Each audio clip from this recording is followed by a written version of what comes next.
A nivel nacional, la Alta Consejería para la Equidad de la Mujer y su línea habilitada 155 han reportado que durante el periodo de la pandemia se han incrementado en un 91% las denuncias por violencias basadas en género en comparación con el 2019, a diferencia de los entes territoriales quienes han manifestado que estas han disminuido, situación que no corresponde a la realidad porque las mujeres nos declaramos en estado de emergencia a partir de los 4 feminicidios que sucedieron en menos de 48 horas en el territorio colombiano. A través del eslogan "Quédate en casa", las instituciones han ejercido violencia institucional, pues no se ha prestado de manera oportuna, idónea y en tiempo real la atención que se requiere para las violencias basadas en género. En el sector protección, seguimos encontrando las mismas barreras de acceso a la justicia que se dan a través de las comisarías de familia.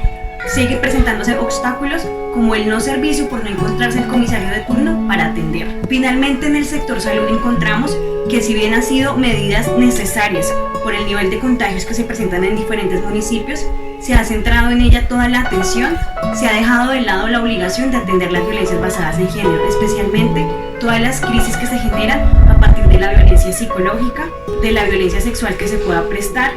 Por esta razón, como mujeres, exigimos al gobierno nacional, al Estado colombiano y a las instituciones que se preste de manera efectiva, oportuna, en tiempo real, con cobertura urbana y con cobertura rural a todas las mujeres un servicio idóneo que no se convierta en un acceso, para que podamos decir que efectivamente el Estado no es un macho violentador de los derechos fundamentales de las mujeres.